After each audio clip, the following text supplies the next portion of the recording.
Hello friends, कैसे हो आप। मेरा नाम है सैफ अली और मज़ेदार केमिस्ट्री की क्लास में आपका वेलकम है। तो फ्रेंड्स, आज मैं आपको कराने जा रहा हूं how to balance a chemical reaction.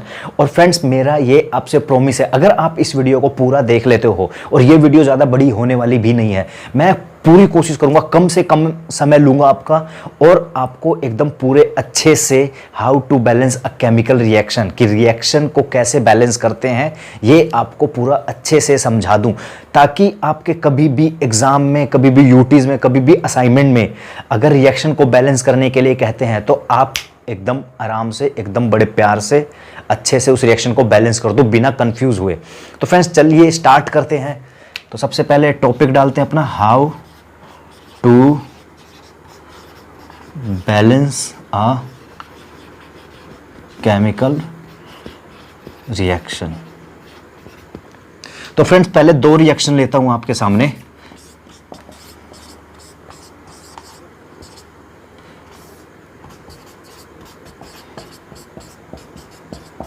तो फ्रेंड्स, इस रिएक्शन में देखो क्या देखने को मिल रहा है।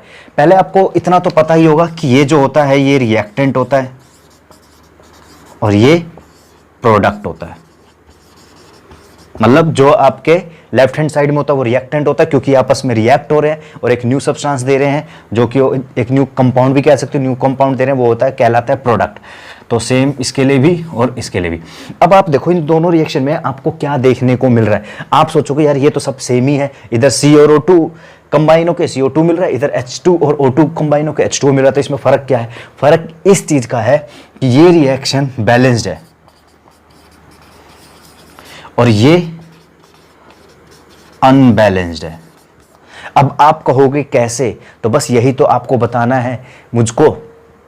तो देखो फ्रेंड्स, अगर पहले बैलेंस और अनबैलेंस से जानने से पहले हम ये कर ले, भाई ये रिएक्शन लिखी तो है, अच्छी खासी लिखी हुई है, क्यों इसमें अपना माथा मारे और एक और टॉपिक घुसेड़े और आपको परेशान करे।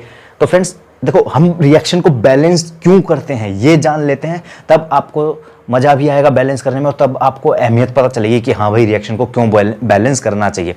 तो फ्रेंड्स, आपने 9th क्लास में पढ़ा होगा law of conservation of mass.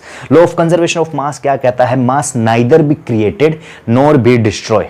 ठीक है, तो कहने का ये मतलब है कि भाई जितने एटम्स इन्वॉल्व हो रहे हैं रिएक्टेंट में, उतने ही एटम्स इन्वॉल्व होंगे प्रोडक्ट में, ना ज्यादा ना कम, एकदम बराबर। ठीक है ना, जैसे आपको पता है ना, तराजू क्या करता है कि भाई दोनों तरफ बराबर रहता है। ये कहते हैं ना बैलेंस, सुना होगा आपने, बैलेंस तराजू। तो दोनों तरफ बराबर रहेगा तो क्या होएगा? ना इधर ज्यादा ना इधर ज्यादा। तो जब दोनों बराबर होंगे तो कहलाएंगे बैलेंस। तो रिएक्शन के केस में भी ना हम रिएक्शन को बैलेंस इसलिए करते हैं ताकि वो law of conservation of mass को फॉलो करे।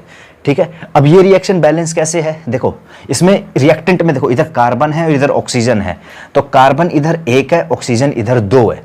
प्रोडक्ट के केस में देखो, कार्बन 1 है, ऑक्सीजन 2 है, तो भाई दोनों बराबर, तो इसलिए ये रिएक्शन बैलेंस्ड रिएक्शन है। जबकि in case of that reaction, इधर हाइड्रोजन 2 है, ऑक्सीजन 2 है, इधर हाइड्रोजन 2 है, ऑक्सीजन 1 है। ठीक है ना, आपको इंडिविजुअली एटम देखना पड़ेगा रिएक्टेंट के केस में भी और प्रोडक्ट के केस में भी। ठीक है ना, ध्यान देना। तो इधर हाइड्रोजन 2, इधर हाइड्रोजन 2, इधर ऑक्सीजन 2, इधर ऑक्सीजन 1, बस ये अनबैलेंस्ड रिएक्शन है। ठीक है ना, तो अब आप कहोगे तो ठीक है, तो करना कैसे है बैलेंस? तो सबसे पहले मैं अपने लिए बता दूं, मतलब मैं आराम से बता दूं ताकि तुम समझ जाओ कि करना क्या है। तो हमें बैलेंस में क्या करेंगे? जादू हो जा बैलेंस, नहीं, ऐसे नहीं। हम क्या करेंगे? एक नंबर का यूज करेंगे और इसको बैलेंस करेंगे। तो ये 2 है, इधर का लगा दिया 2। अब मैंने इधर क्यों 2 लगाया? मैं ना, देखो, जब भी आप बैलेंस करोगे ना आप उसके ऊपर लगाओ नंबर लगाओगे, ना नीचे, ना आगे, ना पीछे। हाँ सॉरी, आगे लगाओगे, पीछे नहीं। तो हमेशा नंबर के आगे। फॉर एग्जांपल ये कोई एटम है, तो हमेशा आप जो बैलेंस करने के लिए कोई सा भी नंबर यूज करोगे जिससे वो रिएक्शन बैलेंस हो जाए, उसके लिए आप बस आगे एक नंबर यूज करोगे। ठीक है, तो इसीलिए मैंने आगे लगाया। अब देखो, मैं यहाँ पे जब इसको हमने H2O लिख दिया तो इससे क्या हो गया?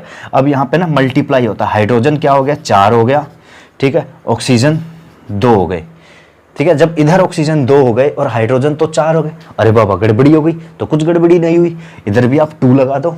ठीक है, तो बैलेंस के केस में आपको ये ध्यान रखना है कि ये जो नंबर होता है इससे मल्टीप्लाई होता है, और कोई भी लिमिट नहीं है कि आपको ये नंबर यूज नहीं करना, बैलेंस करना है, चाहे आप कैसे भी करो, कोई सा भी नंबर यूज करो। अब चलो प्रैक्टिस करते हैं ताकि आपको और क्लियर हो जाए। अभी मैं आपको बता चुका हूं कि रिएक्शन को बैलेंस कैसे किया जाता है। चलिए मैं इसको इरेज कर देता हूं और फिर कुछ प्रैक्टिस करते हैं आपके साथ, ताकि आपको भी अच्छे से आ जाए रिएक्शन को बैलेंस करना।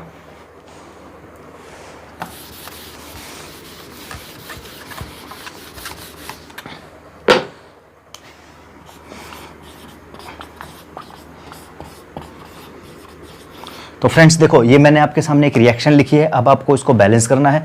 अगर आप चाहो तो स्क्रीन को पॉज करके आप बैलेंस करना ट्राई कर सकते हो। चलो, अगर अब आपने ट्राई कर लिया है, अगर आपका सही है तो मैच कर लो। तो सबसे पहले मुझे क्या देखना है, रिएक्ट इंडिविजुअली एटम, ध्यान रखना सोडियम इधर भी है, इधर भी है, ऑक्सीजन इधर भी है, इधर भी है, बस फर्क क्या है, सोडियम इधर 2 है, सॉरी सोडियम इधर 1 है, इधर सोडियम 2 है, मतलब रिएक्टेंट के साइड सोडियम 1 है, प्रोडक्ट के साइड सोडियम 2 है। तो क्या करूंगा मैंने आपको बताया था थोड़ी देर पहले कि बस आपको क्या करना है, एक नंबर यूज करना है जिससे ये बैलेंस हो जाए। अब वो नंबर कौन सा है, वो नंबर 2 है, ठीक है। अगर वो नंबर 3 होता तो 3 यूज करते हैं। और जैसे मैंने आपको बताया था, हमेशा आप ये इसको कोफिशिएंट बोलते हैं, जैसे आपने देखा ना 2x मैथ में पढ़ा होगा, तो ये 2 इसका क्या है, कोफिशिएंट x का, तो आपको एज अ कोफिशिएंट बैलेंस करना है, ठीक ना, आगे सॉरी आगे नहीं, ना ऊपर ना नीचे ना पीछे, ठीक है ना, एकदम साथ में। अब O2, अब देखो, अच्छा अगर मैं इधर 2 लगा दूं, आपने देखो इसमें थोड़ी ना जल्दीबाजी भी होती है, इधर मैंने 2 लगा दिया, ठीक है। अब आप सोचोगे सोडियम तो बैलेंस हो गया, अब करना तो ऑक्सीजन को बैलेंस है। अब आप खुद सोचो जी, ये जब ये Na2O है ना, अब आप ऑक्सीजन को बैलेंस करने के लिए ऑक्सीजन टारगेट नहीं करोगे, ये नहीं कि 2 लगा दोगे, नहीं, ये एक इंडिविजुअल कंपाउंड माना है जाएगा, ठीक है ना। तो अगर आपको ऑक्सीजन को बैलेंस करना है, ये एक पूरा का पूरा इंडिविजुअल है, ठीक। तो जब भी आपको बैलेंस करना पड़ेगा, ऑक्सीजन को बैलेंस करने के लिए आपको आगे नंबर लगाना पड़ेगा, जिसके वजह से सोडियम भी लपेटे में आ गया। अब सोडियम कैसे लपेटे में आ गया, सोडियम कितना हो गया यहाँ पे 4, सोडियम कितना हो गया 4, क्योंकि हम मल्टीप्लाई करते हैं, 2 2 जा 4, तो इसीलिए मैं अब इस नंबर को करूंगा इरेज। तो यहाँ पे जब मैं ऑक्सीजन को बैलेंस करने के लिए 2 लगाऊंगा, अब मेरा ऑक्सीजन इधर भी 2, इधर भी 2। अब सोडियम को बैलेंस करते हैं, कोई दिक्कत नहीं है, लो कर दिया बैलेंस, ठीक है। कोई प्रॉब्लम फ्रेंड्स, कोई दिक्कत, ठीक है ना। आप एक चीज समझ लो, कोई भी एलिमेंट अगर इस फॉर्म में, अगर मैं यहाँ पे 2 लगाता हूं तो यहाँ पे A2 माना जाएगा और B 4 माना जाएगा। इज इट क्लियर और नॉट, ठीक है, शायद क्लियर हो गया होगा, ठीक है ना। चलो अब एक और रिएक्शन लेते हैं, आपको बैलेंस करने करके और समझाते हैं, ठीक है। चलो फ्रेंड्स एक क्वेश्चन लेते हैं, Fe plus O2 gives Fe2O3। Friends चलो पहले आप ट्राई करो, और इस रिएक्शन को बैलेंस करने के लिए मैं एक ट्रिक सिखाऊंगा कि इस तरह की रिएक्शन होती है, आती है, तो आप उसको कैसे बैलेंस करते हैं। तो फ्रेंड्स आपने ट्राई कर लिया, चलो अब मैं आपको बताता हूं कि आपको कैसे बैलेंस करना है। तो देखो इधर आयरन 1 है, इधर आयरन 2 है, अगर आप इधर 2 लगा देते हो तो बैलेंस नहीं हो पाएगा, ठीक है ना। तो आपको क्या करना है, पहले आप ऑक्सीजन की तरफ ध्यान दो। इस टाइप के रिएक्शन में ना सबसे पहले ऑक्सीजन की तरफ ध्यान दो। जैसे पिछले रिएक्शन में भी हमने सबसे पहले ऑक्सीजन को बैलेंस किया था, फिर हमने बाद में सोडियम को बैलेंस किया था। तो यहां पर देखो 3 है, ये 2 है, अब यार कैसे करूं मैं। तो देखो कभी भी जब 2 और 3 होता है ना, आप यूं सोचो कि मैं इनमें से किसको मल्टीप्लाई करूं, किससे मल्टीप्लाई करूं कि दोनों नंबर बराबर हो जाए। सोच लिया आपने, सोचा, सोचो।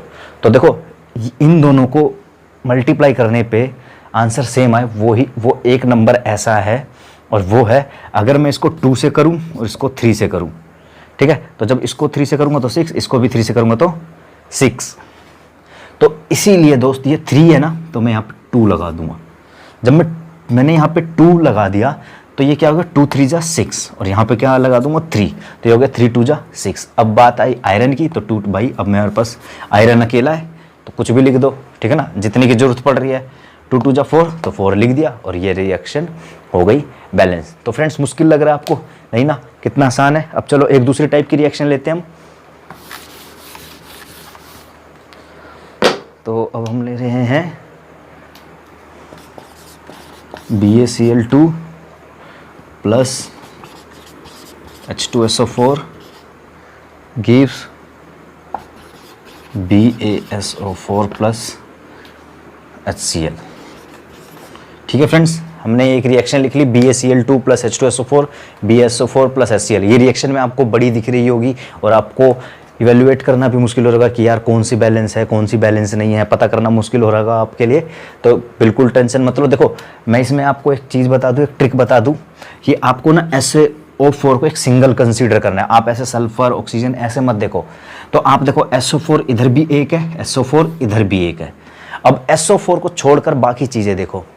तो देखो Ba यहाँ पे एक है, ये एक है बैलेंस्ड, ठीक है ना। Cl2 है यहाँ, इधर Cl है, तो ये हो गया अनबैलेंस्ड, तो यानी ये रिएक्शन अनबैलेंस्ड है, ठीक है। अब हाइड्रोजन इधर 2 है, हाइड्रोजन 1 है, तो मुझे क्या करना पड़ेगा, कुछ नहीं करना पड़ेगा। देखो इतनी बड़ी रिएक्शन को आराम से पहले मैंने जान लिया कि कौन सा एटम बैलेंस है कौन सा एटम बैलेंस नहीं है। अब मुझे पता चल चुका है, शायद आपको भी पता चल चुका है।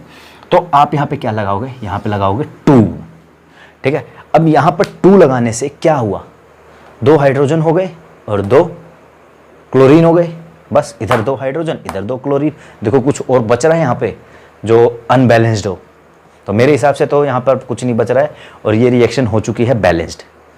तो ठीक है, अब आपने भी देख लिया होगा, अब आप भी मान चुके होंगे कि हाँ अब ये रिएक्शन बैलेंस्ड होगी। और लग क्या रहा था आपको कि इतनी बड़ी रिएक्शन है, कैसे बैलेंस करूँ, तो मैंने आपको बताया कि किस तरीके से ये बैलेंस होगा। चलो एक और ऐसी रिएक्शन लेते हैं।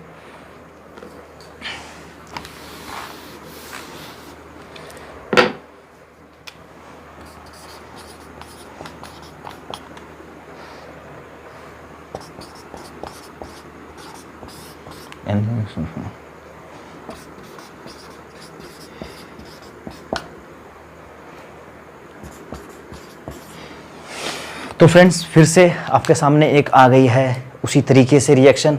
तो सबसे पहले आप क्या करोगे, आप वही करोगे जो थोड़ी देर पहले मैंने आपको बताया था। आप SA4 इधर भी एक, SO4 इधर भी एक, सोडियम इधर 2 हो गया है और सोडियम इधर 1 है। इधर हाइड्रोजन 2 है और इधर हाइड्रोजन 1 और 2 कितने हैं, 5 हैं, ठीक है। और इधर हाइड्रोजन 2 ही है। तो फ्रेंड्स कैसे करोगे बैलेंस, तो सबसे पहले मैं काम करता हूँ, सोडियम को बैलेंस करें। देखो इधर बैलेंस कर, अगर मैं इधर 2 लगा दूंगा ना तो SO4 2 हो जाएगा, फिर आपको इधर भी 2 लगाना पड़ेगा, फिर इधर 4 लगाना पड़ेगा, ऐसे तो गड़बड़ होती रहेगी। कैसे करेंगे हम, तो क्या करना है, कुछ नहीं करना, आप ना ऐसा ट्राई करो, इसको छोड़ दो और इसको भी छोड़ दो, तो बचते कौन है, या तो आप इसके पास नंबर लगाओगे या तो आप इसके पास नंबर लगाओगे, ठीक है। अगर देखो आप इसके पास नंबर लगाते हो 2 2 जब 4 4 और 2 6 हो जाएगा। अब इधर 2 ऑक्सीजन है, सॉरी इधर 4 ऑक्सीजन है और इधर 1 ऑक्सीजन है। तो अगर मैं इधर 2 और लगा दूं तो ये क्या हो गया, अब देखो हाइड्रोजन को काउंट करो, 2 हाइड्रोजन इधर और 2 हाइड्रोजन इधर, 4 और 2 इधर 4, ऑक्सीजन 4 इधर। अगर ऑक्सीजन देखो तो 2 इधर हो गए और 2 ऑक्सीजन इधर हो गए। अगर SO4 को नहीं देखना चाहते तो ठीक है ना, SO4 को अब हम बॉक्स में बना देते हैं ताकि ये अलग हो गए। तो देखो NaOH को देखो और H2O को देखो, ये तो बैलेंस है, SO4 बैलेंस है, SO4 बैलेंस है। हाइड्रोजन इधर 2 और 2 4, हाइड्रोजन इधर 2 और 2 4, ऑक्सीजन इधर 2 और ये 4 2 6। अगर ओवरऑल भी देखे तो इधर देखो 2 और 4 2 6, तो ये रिएक्शन भी क्या हो गई है, बैलेंस्ड। ठीक है फ्रेंड्स, तो मैंने आपको बैलेंस करना सिखाया, ये भी बताया कि रिएक्शन को बैलेंस क्यों करना चाहिए, जो कि बहुत ज़रूरी बात है, बच्चों को पता होना चाहिए। ये नहीं कि सिर्फ कर दिया, ये भी तो पता होना चाहिए हम कर क्यों रहे हैं। तो फ्रेंड्स आई होप वीडियो आपको अच्छी लगी होगी, पसंद आई होगी। अगर पसंद आई है तो वीडियो को लाइक करिए, ज़्यादा से ज़्यादा इसको शेयर करिए। और फ्रेंड्स अगर अभी तक आपने मेरे चैनल को सब्सक्राइब नहीं किया है तो फ्रेंड्स प्लीज़ चैनल को सब्सक्राइब कर दें। मिलते हैं नेक्स्ट वीडियो में किसी नेक्स्ट टॉपिक के साथ, तब तक के लिए goodbye, see you again.